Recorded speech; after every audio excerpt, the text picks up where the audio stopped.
Assalamualaikum warahmatullahi wabarakatuh. Salam bahagia buat kalian semua. Apa kabarnya kalian hari ini? Semoga kalian tetap sehat walafiat. Saya mendoakan kalian semua tetap bahagia. Sebelumnya saya mengucapkan selamat datang kembali di channel Adon 44, seri Diplomat Santri. Alhamdulillah, video pertama seri Diplomat Santri kemarin mendapatkan apresiasi yang sangat baik. Terima kasih sekali. Semoga kalian tetap enjoy, tetap betah stay di channel Adon 44 ini. Jadi sebenarnya saya sudah memiliki tema lain untuk saya angkat di Diplomat Santri seri kedua kali ini. Tapi karena 25 Juli yang lalu Kemlu merilis pengumuman penerimaan calon pegawai setempat atau calon lokal staf di perwakilan RI di luar negeri, maka saya memutuskan sepertinya tema ini akan memberikan banyak manfaat dan bisa dibuat bahan pertimbangan teman-teman yang memutuskan untuk memilih menjadi calon pegawai setempat atau calon lokal staf. Buat kalian yang belum tahu seperti apa dan siapa lokal staff atau pegawai setempat itu, lokal staff atau pegawai setempat adalah pegawai yang dipekerjakan secara penuh oleh perwakilan atas dasar kontrak kerja dalam waktu atau periode tertentu untuk melaksanakan tugas-tugas tertentu di perwakilan RI di luar negeri. Nah, tugas utama dari lokal staff atau pegawai setempat adalah tentunya membantu misi diplomasi Indonesia di luar negeri tergantung fungsi dan tugas yang nantinya akan dibebankan atau diberikan kepada pegawai setempat dimaksud. Apakah dia fungsi politik, apakah dia fungsi ekonomi, apakah dia fungsi protokol dan konsuler, apakah dia fungsi penerangan sosial dan budaya, atau apakah dia fungsi administrasi atau komunikasi. Tentu pada video kali ini saya tidak akan membahas detail tentang pekerjaan-pekerjaan pegawai setempat atau lokal staff di perwakilan luar negeri. Namun secara sangat-sangat singkat, sebagai gambaran saya akan menyampaikan tugas pegawai setempat atau lokal staff di perwakilan luar negeri sesuai fungsinya. Yang pertama adalah fungsi politik, tentunya akan membantu home staff atau diplomat di perwakilan luar negeri dalam hal peningkatan kerjasama politik. Selain itu, lokal staff atau pegawai setempat di fungsi politik, tugas lainnya adalah membantu menganalisa dan menelaah kebijakan-kebijakan politik pemerintah negara setempat di mana dia bertugas. Kemudian yang kedua adalah fungsi ekonomi. Dari namanya tentu kalian sudah punya gambaran juga seperti apa tugasnya, peningkatan kerjasama ekonomi. Pun demikian kebijakan-kebijakan dan perkembangan terkait dengan hal-hal yang terkait dengan ekonomi, perdagangan, investasi, pariwisata, itu harus kalian telaah dan kemudian dilaporkan kepada pusat di Jakarta.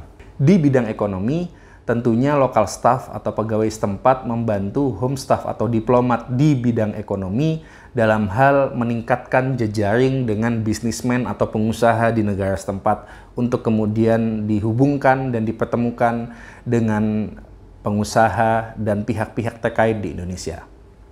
Selanjutnya, protokol dan konsuler. Pegawai setempat yang nantinya ditugaskan di protokol dan konsuler memiliki tugas dan tanggung jawab membantu home staff atau diplomat di bidang tersebut dalam hal setidaknya 3. Yang pertama adalah terkait dengan dokumen, penerbitan dokumen, paspor, visa, SPLP, surat keterangan, dan sebagainya. Juga terkait dengan perlindungan WNI, membantu home staff dalam hal pelindungan WNI, penanganan kasus. Selanjutnya, yang juga masih dalam kaitan Protkons tentunya adalah keprotokoleran, biasanya adalah pengaturan fasilitasi delegasi dan penyelenggaraan upacara-upacara kenegaraan yang berada di wilayah kerja kalian nanti. Sedangkan lokal staff di bidang administrasi dan komunikasi biasanya adalah membantu tugas dari penata keuangan kita atau bendahara kita di perwakilan dalam hal pengelolaan keuangan, pengelolaan BMN, barang milik negara, inventaris kantor, dan hal-hal yang terkait dengan administrasi lainnya, laporan keuangan misalnya, dan sebagainya. Pun demikian yang jika ada ditugaskan di bidang komunikasi, maka tugasnya adalah membantu petugas komunikasi perwakilan dalam hal komunikasi antar pusat dengan perwakilan.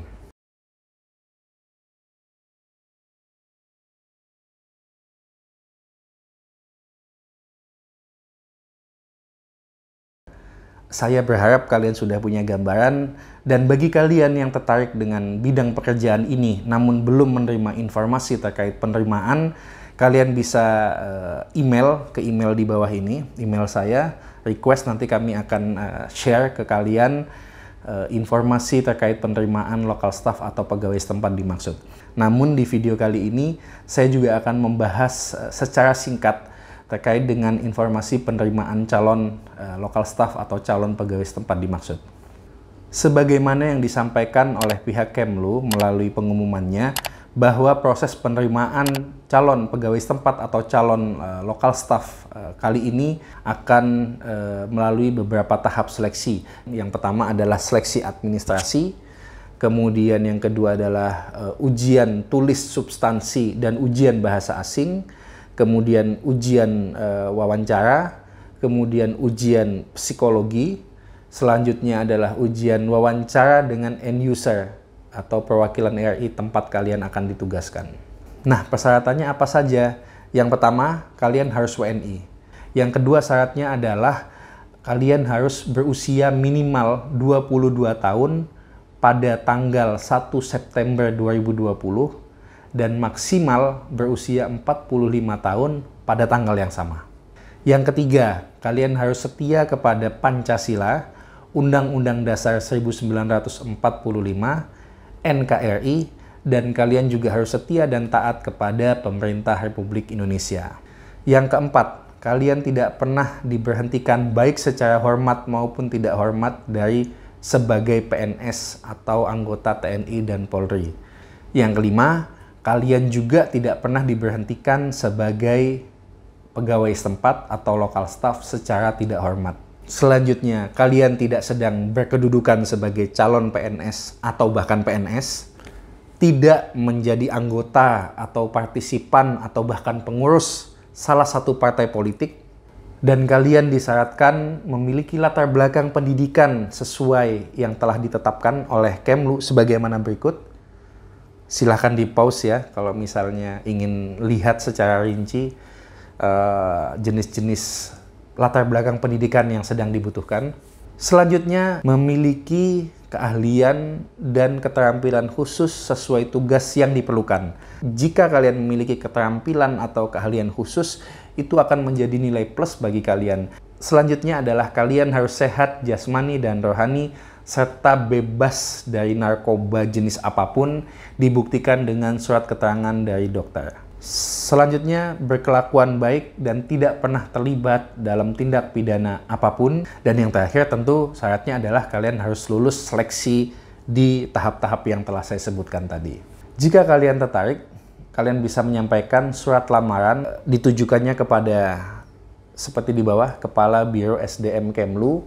Kemudian surat lamaran dan dokumen-dokumen tersebut disampaikan melalui email ke email di bawah, recruitment.cpns.sdm@kemlu.go.id. Silahkan dicatat dan ingat, tanggal pendaftaran adalah 1 sampai 31 Agustus 2020. 1 sampai 31 Agustus 2020. Jadi kalian punya banyak waktu untuk berpikir menentukan apakah ini adalah bidang yang kalian minati, apakah ini pekerjaan yang kalian inginkan atau tidak. Oke guys, saya sampaikan di sini bahwa satu-satunya jalur komunikasi atau pusat informasi di mana kalian bisa menanyakan terkait hal-hal teknis adalah email di bawah ini. Oke, kalian catat baik-baik, dan tidak ada nomor hotline yang disampaikan di pengumuman Kemlu. Sehingga jika ada pihak-pihak atau oknum-oknum yang menjanjikan dapat menerima kalian sebagai calon local staff atau calon pegawai setempat di perwakilan tertentu dengan harus membayarkan sejumlah uang, saya dapat pastikan bahwa itu adalah tidak tepat, tidak benar, dan tidak ada. Nah, sebelum kalian memutuskan untuk mengajukan lamaran sebagai calon local staff atau calon pegawai setempat, sama dengan jika kalian ingin menjadi apapun dimanapun, kalian tentunya idealnya harus melakukan riset terlebih dahulu seperti apa pekerjaan yang akan kalian lakukan nantinya, seperti apa profil dari tempat kalian bekerja, dalam hal ini tentu Kemlu ataupun perwakilan, kalian bisa riset sebanyak-banyaknya di internet, plus minus dan sebagainya. Pastikan kalian tahu hak dan kewajiban apa yang akan kalian terima ketika kalian nanti berada di pekerjaan tersebut. Sama halnya dengan local staff, tentu kalian harus mengetahui plus minus dari menjadi seorang local staff atau pegawai setempat.